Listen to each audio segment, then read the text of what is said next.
Welcome to the deep dive. Today we're taking a close look at something called the gender data gap. Right.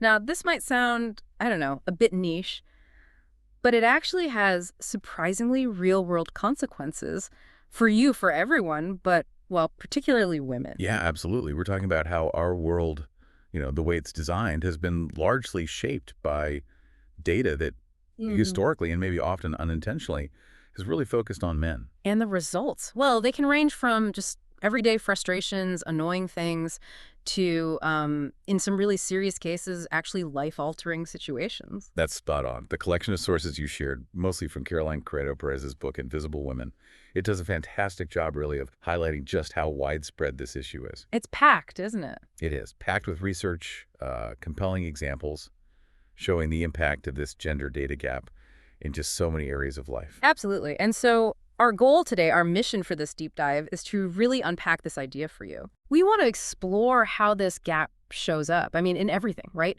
From products we use daily to crucial medical research that informs your healthcare, Yeah. even the way our cities and transportation systems are designed. Yeah, the built environment. Exactly. We want to understand why this kind of not thinking, this missing piece about including women in data, why it has such significant ripple effects for you, for society. We're aiming to maybe shed light on some surprising facts, perhaps things people haven't considered, and really trying to get a handle on the bigger picture here. Okay, so let's start with the foundational problem, maybe. Sounds good. At its heart, the gender data gap stems from this really deep-seated idea that, well, as the source material puts it, when we say human, on the whole, we mean man. Right. That's a powerful quote. And it's not exactly a new concept, is it? Not at all. Way back in 1949, Simone de Beauvoir famously wrote about women as the other. Defined in relation to men. Exactly. Defined in relation to men, not really as individuals in their own right. Man as the standard, the norm. And woman as the deviation, the exception. Pretty much. And what's fascinating and also a bit concerning is how this sort of historical not thinking has actually been amplified in our modern world. How so? With big data. Yeah, precisely. With the increasing reliance on big data and algorithms. You know that saying, garbage in, garbage out? Sure. Well, if our data is missing, like a huge chunk of the population, women, in this case, then the insights we get, the decisions we make based on that data, they're going to be skewed. At best. And often just plain wrong for, well, half the people. Exactly. And what's really crucial, I think, for you listening to understand is that this bias isn't usually malicious. It's not deliberate exclusion most of the time. Right. It's more subtle. It often stems from a male perspective, just being mistaken for, well, objective truth. As Criado Perez argues, men frequently mistake their own viewpoint for a universal one, often without even realizing it. Because it's seen as the default. It doesn't even register as a perspective. It just is. Precisely. And this male default, it really pops up in some unexpected places. Like evolutionary biology. That example was striking. Wasn't it? A few years back, there was this widely reported research claiming humans had evolved this fundamental instinct for deadly violence. Sounds pretty definitive about our species, right? It does. But when you dig into the data just a little bit deeper, it becomes really clear that human-on-human lethal violence is overwhelmingly something men do. You mentioned some stats. Yeah, like a study in Sweden found 90% of murders were committed by men. And a UN survey put the global figure at like 96% male perpetrators. Wow. 96%. So that makes you wonder, doesn't it? Is this predisposition to deadly violence truly a human trait, or is it more accurate to call it a male trait? And if women generally aren't engaging in that kind of violence at nearly the same rate, what does that tell us about female evolution, female phylogenetics, as the source calls it? It really makes you reconsider those broad generalizations about human nature, doesn't it? It absolutely does. You start questioning those big, sweeping statements. And it seems this male unless proven otherwise approach has even crept into fields like archaeology and history. Oh, yeah. Think about cave paintings. The ones depicting hunting scenes. Yeah, you just assume it's the guys, the hunters. I was always the assumption. Yeah. Male hunters did it. But more recent analysis, looking at handprints found alongside these paintings in caves in France and Spain. What did they find?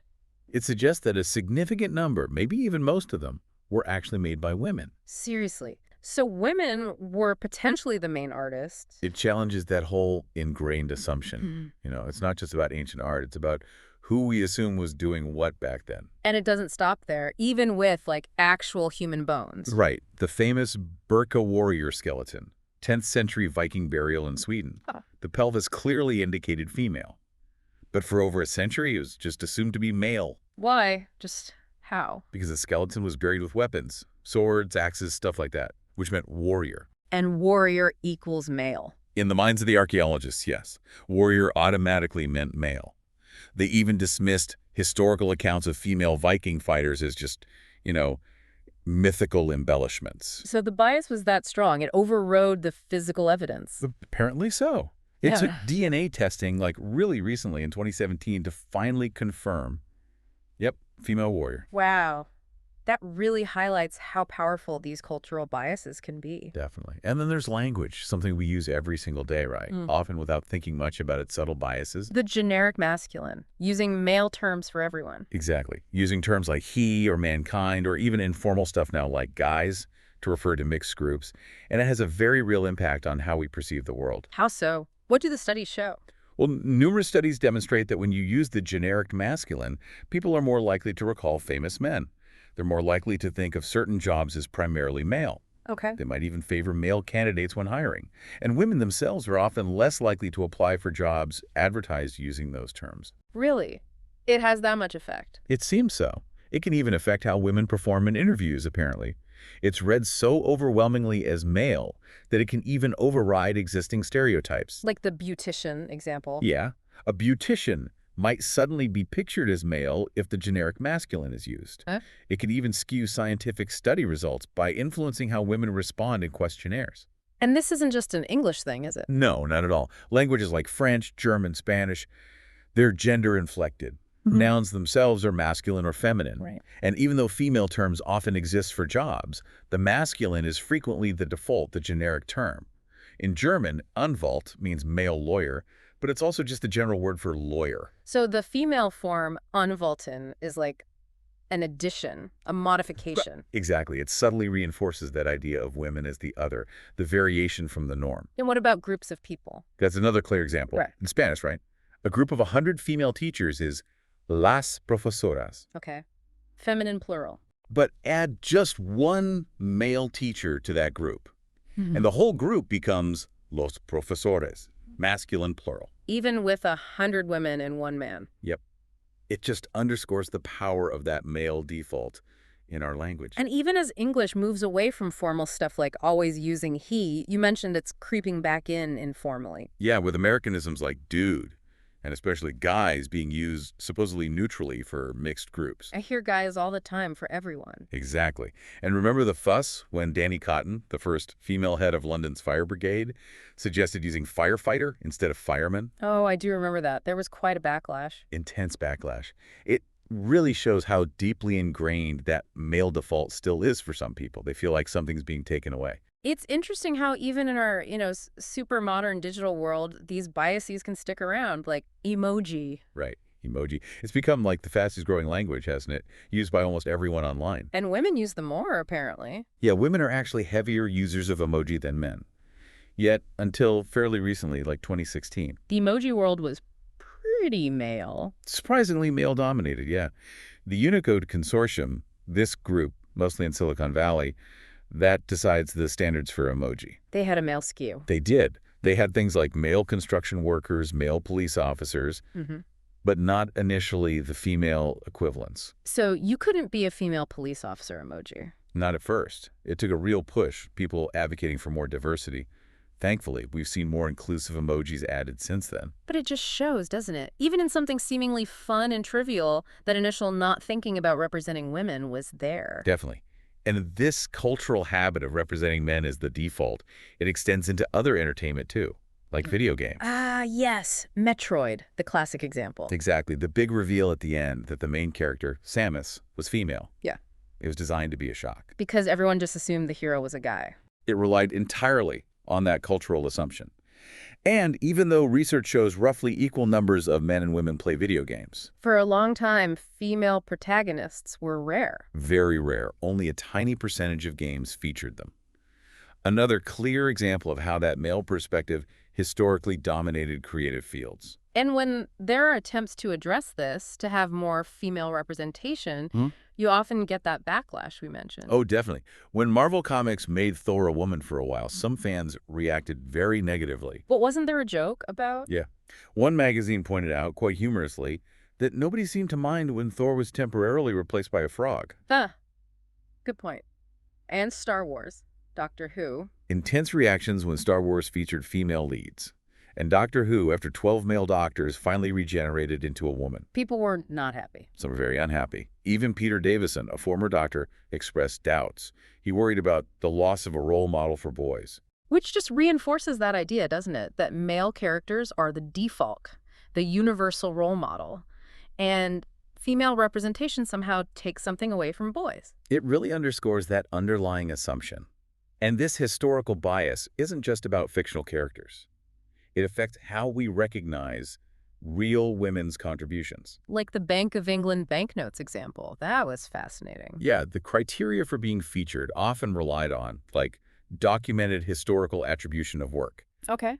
And because women's work throughout history was so often ignored or misattributed to men. It made it really hard for a woman to even meet the criteria. Exactly. It wasn't necessarily a conscious plot to exclude women, but the very definition of historical worth or significance was shaped by a history mostly written by and about men. So the deck was stacked from the start. Pretty much. And even when women did achieve amazing things, like, say, Barbara Strozzi, that 17th century composer. She was incredibly prolific, wasn't she? Immensely.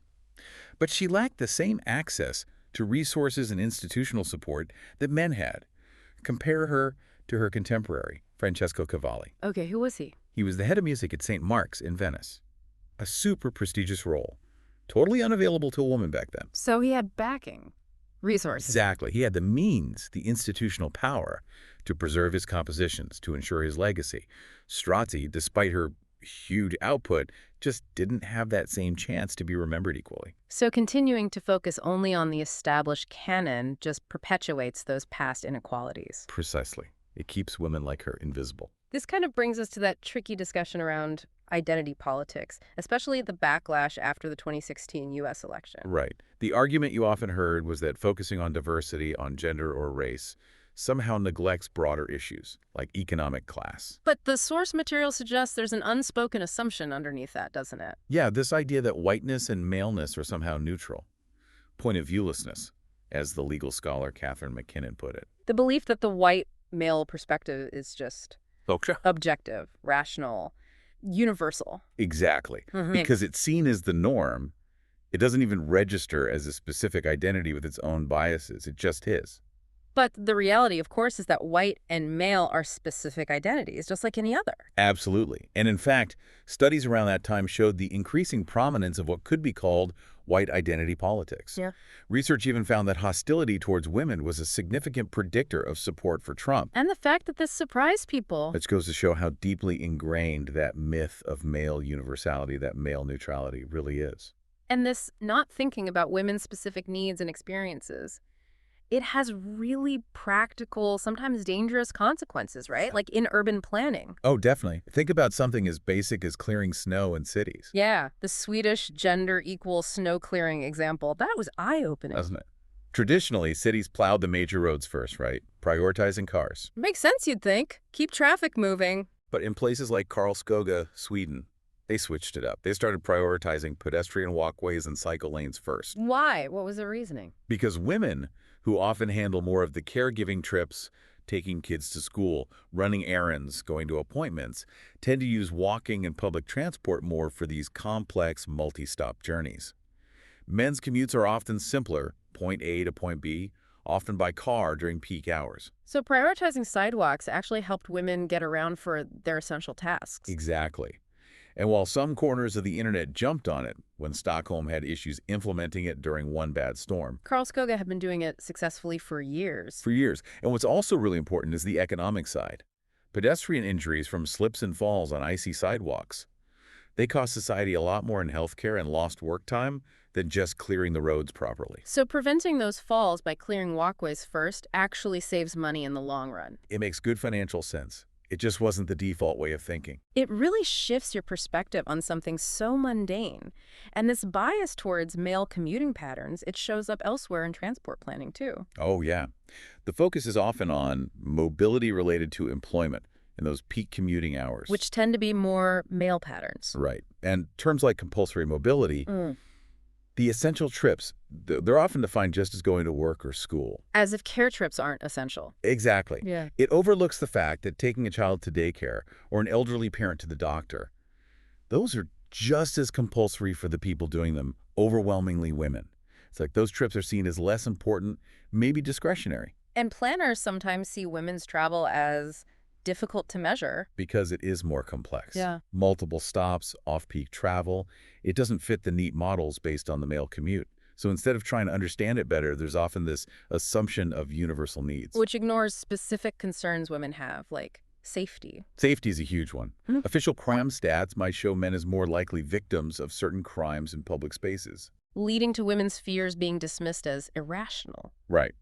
But those stats often miss things like sexual harassment, which is a massive, pervasive concern for women using public transport. And where women feel unsafe might be different too. Exactly.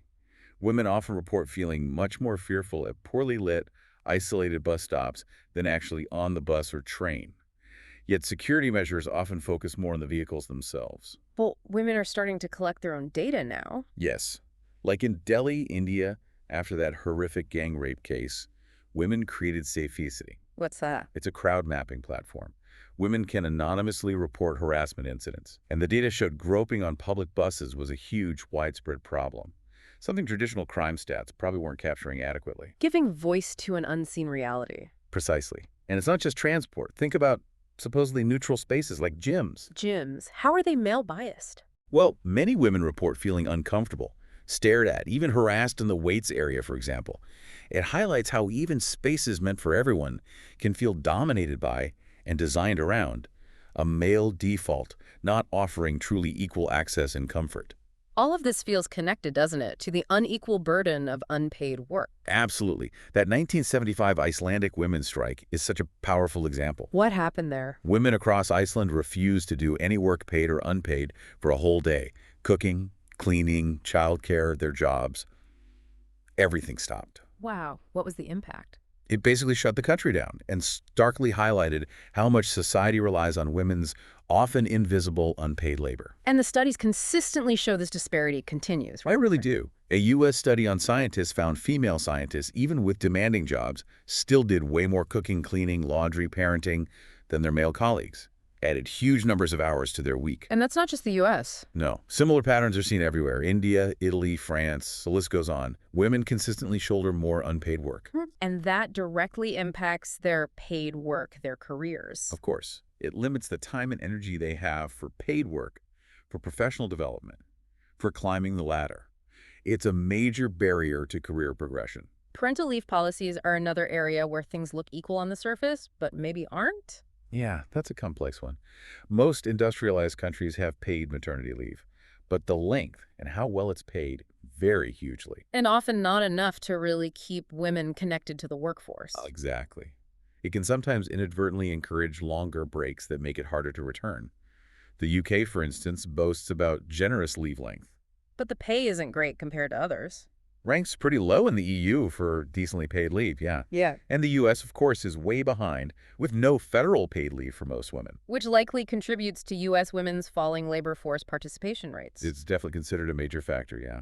Lack of family-friendly policies overall. And you mentioned even seemingly gender-neutral policies can backfire, like the extra tenure year for parents. Right. On paper, it helps parents. But because women still do the bulk of the child care, especially in those early years, They can't use the extra time for research as effectively as men can. that's what some studies suggest. Yeah. So paradoxically, it ends up benefiting men more, and the proportion of women getting tenure actually declines relative to men. It widens the gap. Wow, unintended consequences. And this extends to workplace design itself. Yeah, companies often design offices and policies based on this implicit idea that male needs are universal needs. Like the Apple headquarters example. Lauded as the best office, but No childcare on site. A huge oversight. if you actually want to support working parents, especially mothers. And many women currently out of the workforce say they would work if they had flexibility. Yes, surveys show a huge demand among American homemakers, mostly women, for flexible hours or remote work. But the reality of truly flexible work, that doesn't penalize your career. That often falls short. Especially for primary caregivers in demanding fields like academia. Absolutely. Balancing tenure-track demands with caregiving is incredibly hard. Part-time tenure tracks are still rare and often come with big financial hits. Are there any grassroots solutions trying to tackle this? There are some, like Nobel laureate Christian Nussland-Volhard's foundation in Germany.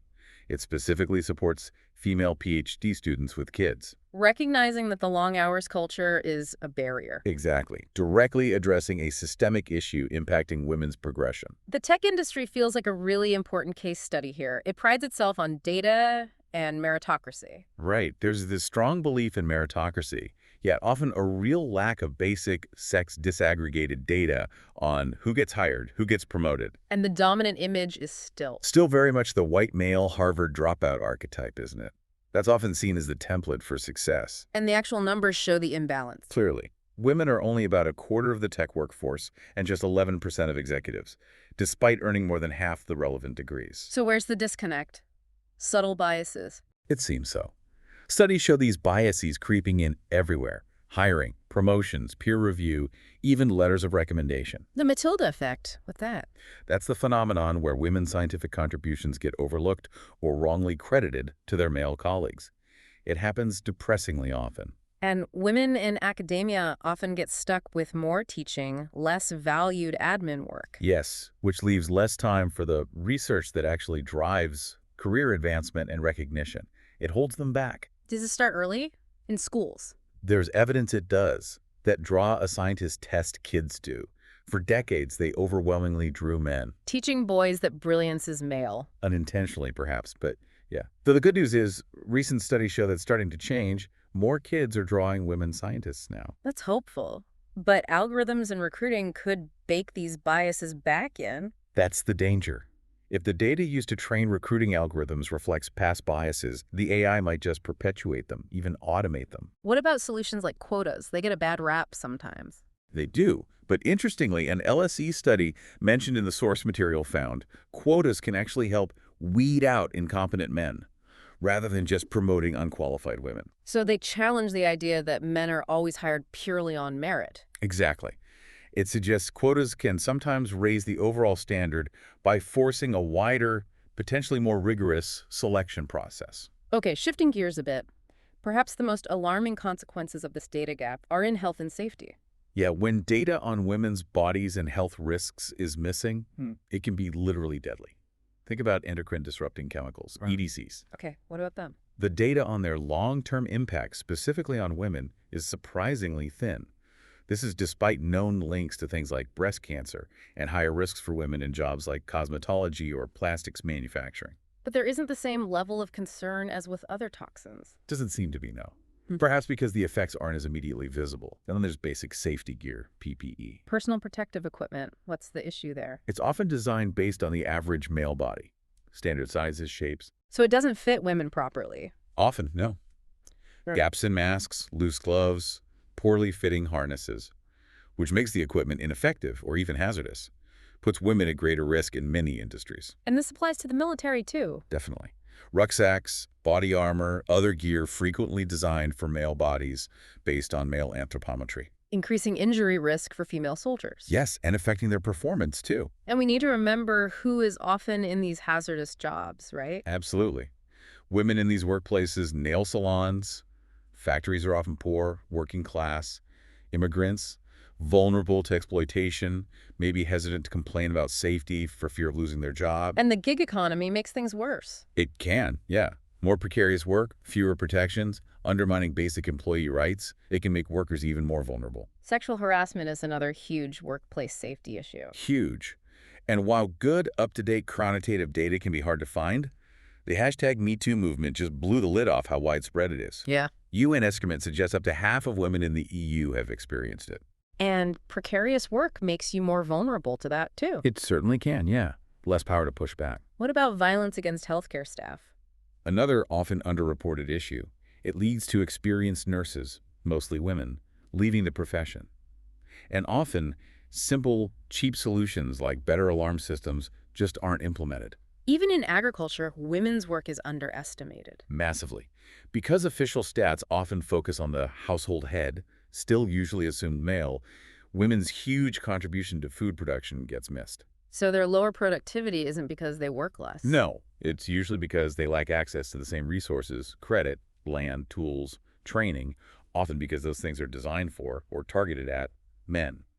And those clean cook stove initiatives, they often miss the mark. Yeah, many were pushed mainly to reduce deforestation, not necessarily to improve women's health from smoke inhalation or reduce their unpaid labor collecting firewood. So if the women's main motivation wasn't deforestation, they didn't adopt the stoves. Often, yeah. The initiatives failed because they misunderstood the user's actual priorities, a classic data gap problem. Technology is just rife with this, isn't it? Voice recognition. Oh, yeah.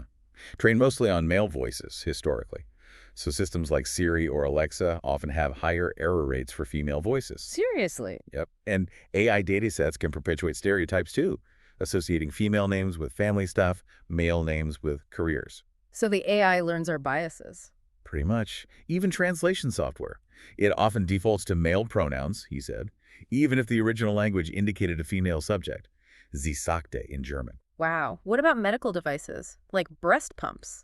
Ah, the source mentions Tanya Bowler's experience founding Elvie. The breast pump industry was just crying out for innovation, apparently very outdated. But largely ignored by mainstream tech. Seems so. Her story highlights both the lack of focus on women's health tech and the biases female founders face from investors. What kind of biases? Well, this stereotype that, men like great tech and design and women Yeah.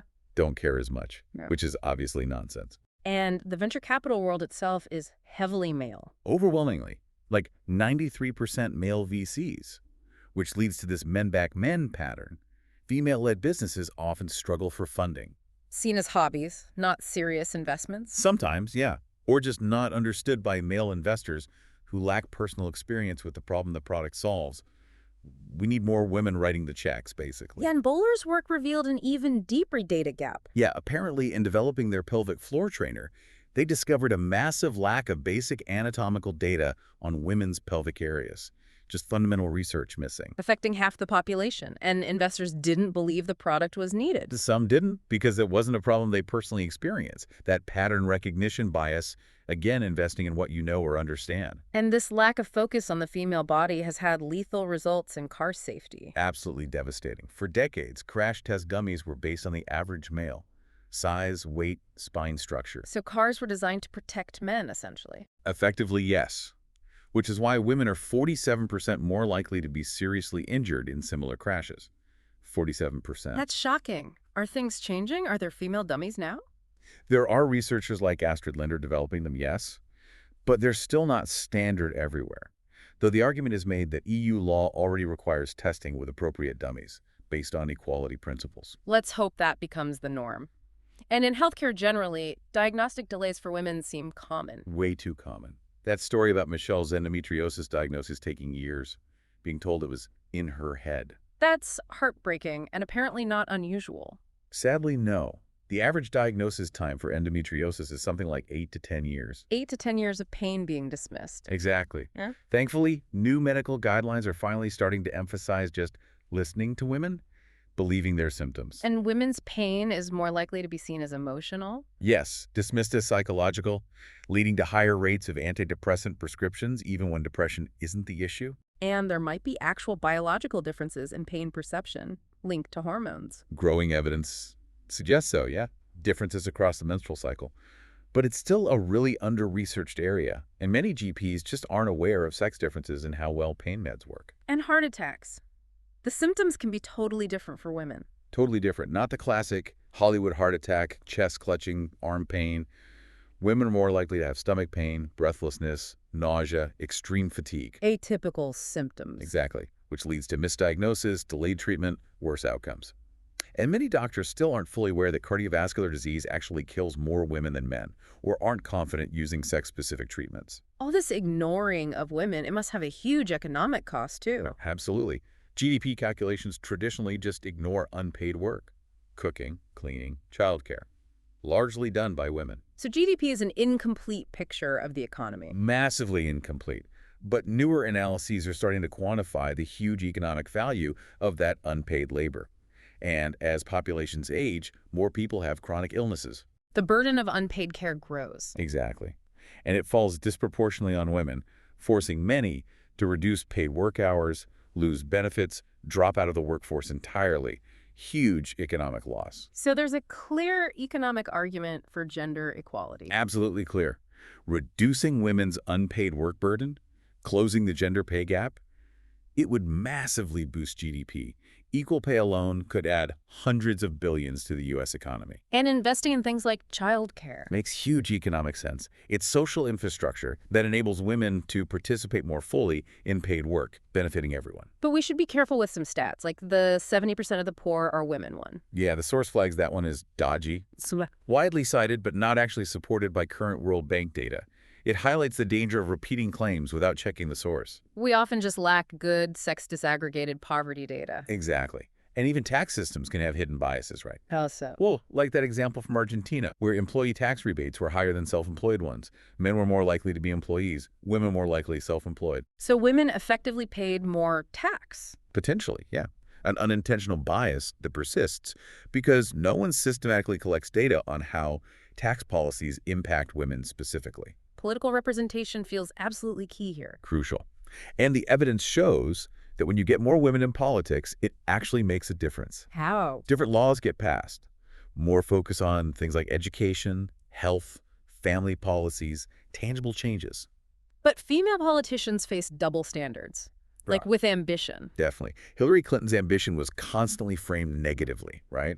Whereas male ambition is just expected, even celebrated. Because power is still subconsciously associated with men. Very likely, yeah. Yeah. Deeply ingrained societal association. And fascinating research shows even our moral judgments can be subtly gendered. Oh. Studies found that unconscious perceptions of facial warmth versus competence, which are often gendered, can influence how people judge acts of social exclusion.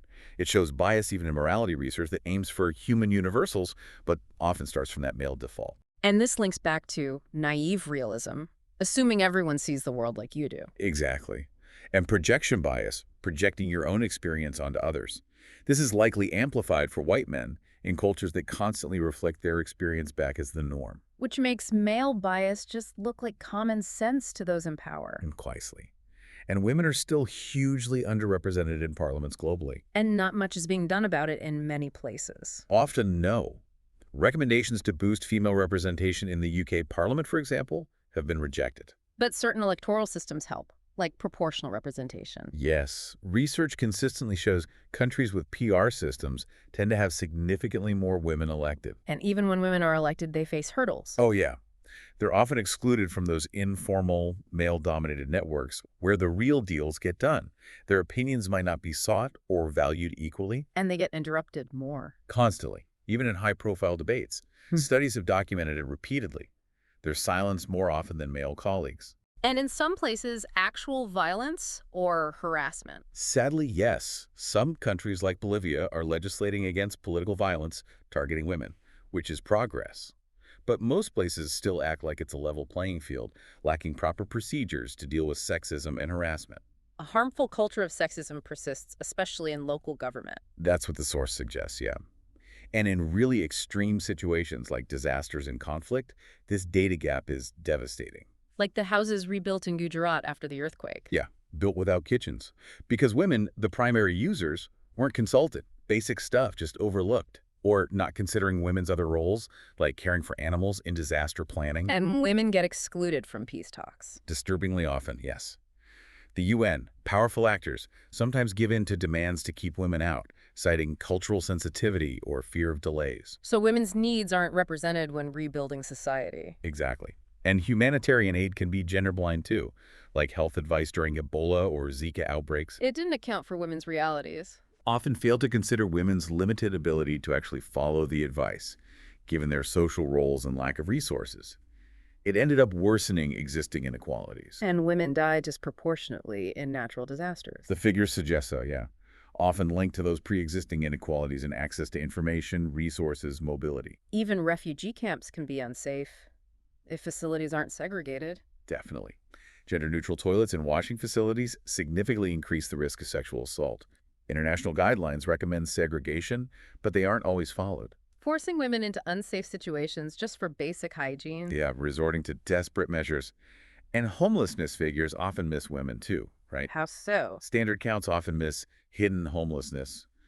Women in domestic violence shelters, women sofa surfing, women in precarious situations like sex for rent to avoid sleeping rough.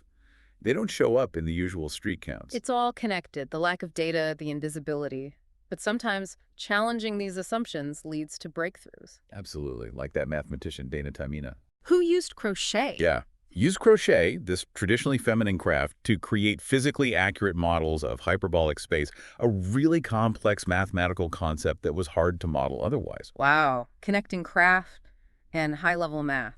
It just shows how valuable insights can come from totally unexpected places when we stop making assumptions based on gender, about what skills or knowledge bases are valid or useful. So wrapping this deep dive up, it feels abundantly clear, doesn't it? This gender data gap, this often unconscious bias towards male data, it shows up everywhere. Everywhere, shaping a world that's just demonstrably less safe, less convenient, and fundamentally less equal for women everywhere. From heart attack symptoms being The missed safety gear that doesn't fit. to being excluded from designing cities or peace treaties. The consequences are huge, significant, and just so far-reaching. And the absolutely crucial first step, it seems, is just recognizing it. Recognizing this ingrained not thinking that defaults to male as human. Exactly. And as we've talked about today, actively challenging those assumptions, proactively seeking out, valuing using women's data, their experiences, their perspectives. It leads to a more accurate picture. A more accurate understanding, definitely. And ultimately to better, more equitable outcomes for everyone, not just women. And on that important note, maybe a final thought for you listening. Yeah, maybe consider how many other areas of our lives might still be subtly shaped by this same data gap. Things we haven't even touched on today. What hidden assumptions are baked into the technology you use every day? Or the policies in your town. Yeah. Or even how we tell stories about history. Remember, the source reminds us the absence of data is data. It's a silence. A silence that often speaks volumes about who is being seen, whose experience counts, and well, who isn't. What critical questions has this deep dive raised for you about the world you navigate every single day?